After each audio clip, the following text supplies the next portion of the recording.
Okay, please. I just had a comment that it's disturbing too that they may be 40, well, two comments really about $40 million slaves cannot really apply to the female athlete because they're lucky to make $40.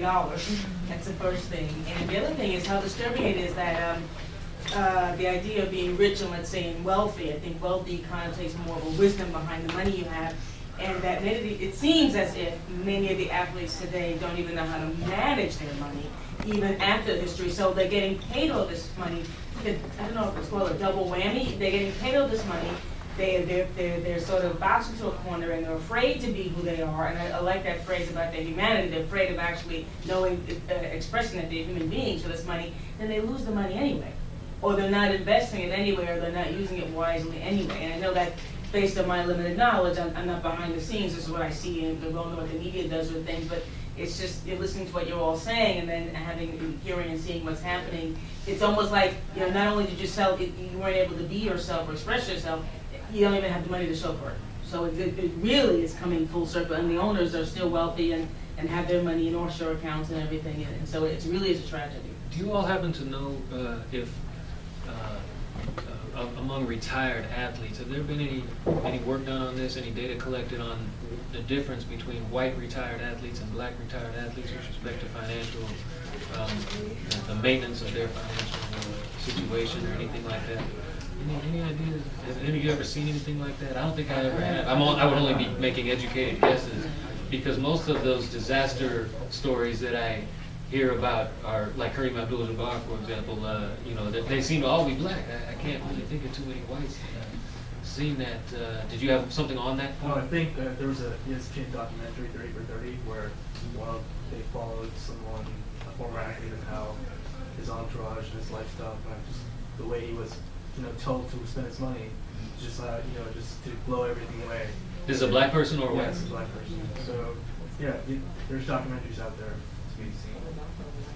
I know, Cecil, you were speaking directly to that point in your Yeah, presentation. it's interesting that you mentioned Kareem because he ended up suing his former agent Tom Collins, and I had a chance to interview Kareem about a documentary he did on, I guess, the first great black professional team, the Harlem Wrens. They used to play up in the Renaissance Ballroom in Harlem, hence the name the Wrens. And I interviewed him about that, but I also asked him about the lawsuit that was settled out of court.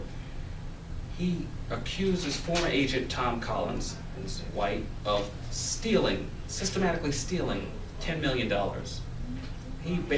Athletes should not basically turn over the right to, power of attorney, the right to handle all their money to someone else, no matter who it is. Even if your brother's your age, you should know where that money's going. But Kareem, at the height of his career, he's still the all-time leading scorer in professional basketball, but he was being robbed and he didn't even know it. And it was too late. And I don't know if you saw the story earlier this week. I'm not sure it's completely accurate, but there's a story out there that Allen Iverson, who made $150 million in his NBA career, is broke. Yes. It hurt me to see it. Yeah. So, these are high-profile athletes who clearly did not take advantage of whatever resources were there. And the NFL does have mandatory sessions for these athletes. I interviewed Kevin Mawai, who played for the New York Jets for 8 years, 8 of his 16 years, and he said that we used to treat those sessions as a joke. Guys would go in there, they'd be looking at their phones, who am I going out with tonight, making reservations at the club, totally ignoring that. And one other thing about what professional athletes could do, the National Football League has a program for continuing education for athletes, which continues for 3 years after you retire. The league will pay up to $15,000 a year. All you have to do is complete the courses and maintain at least a C average. And Kevin Mawai said that when he was in NFL locker rooms, Seahawks, Jets, Titans, the athletes took it. To them it was a joke. The league is basically saying, if you didn't complete your college degree, or now you're out of the league, you've just been cut, you have to turn in your playbook, you still have an opportunity to go back to college, and the NFL will pay you up to $15,000 a year. So many athletes don't do it.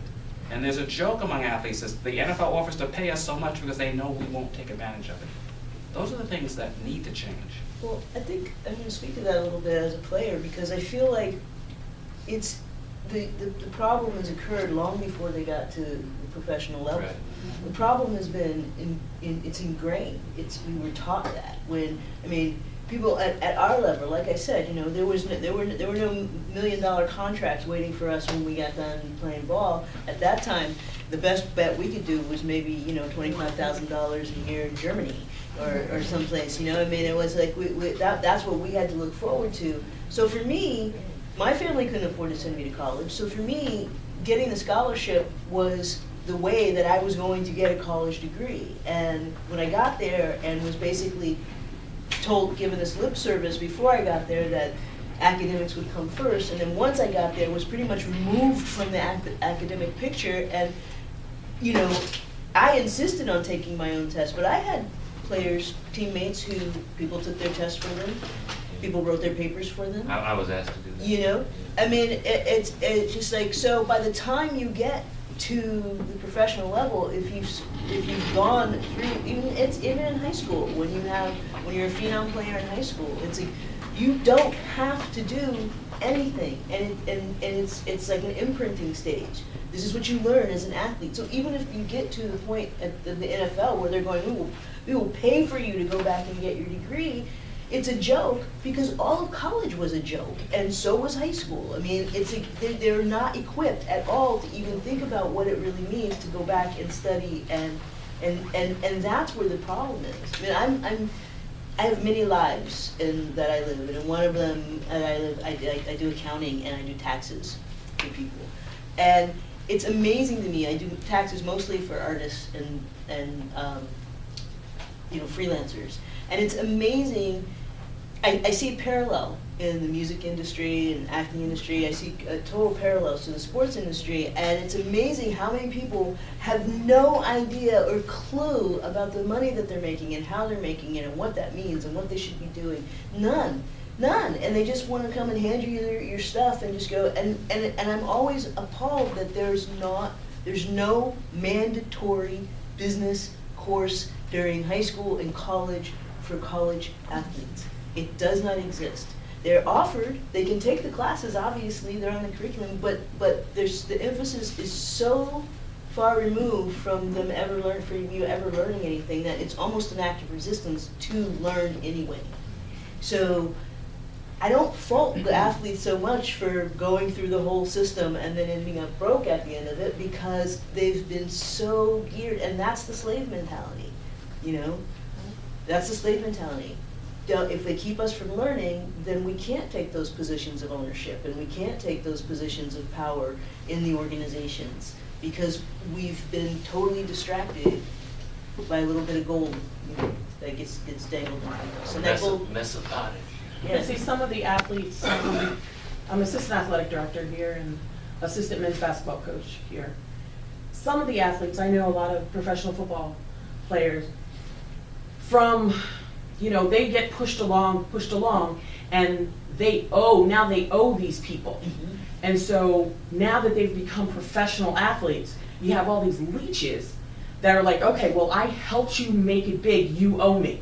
And they have relatives now who have come out of the woodwork who are now like, you owe me a house. And cars. I have a very good friend now who played for the Browns, and he got cut, and now he's got like 10 mortgages because his mom has 9 sisters, and he lives in an apartment.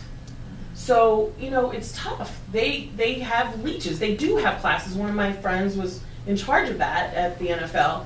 And they have classes, and yes, it's a joke, but some of them do take it seriously, you know. So it's not everybody.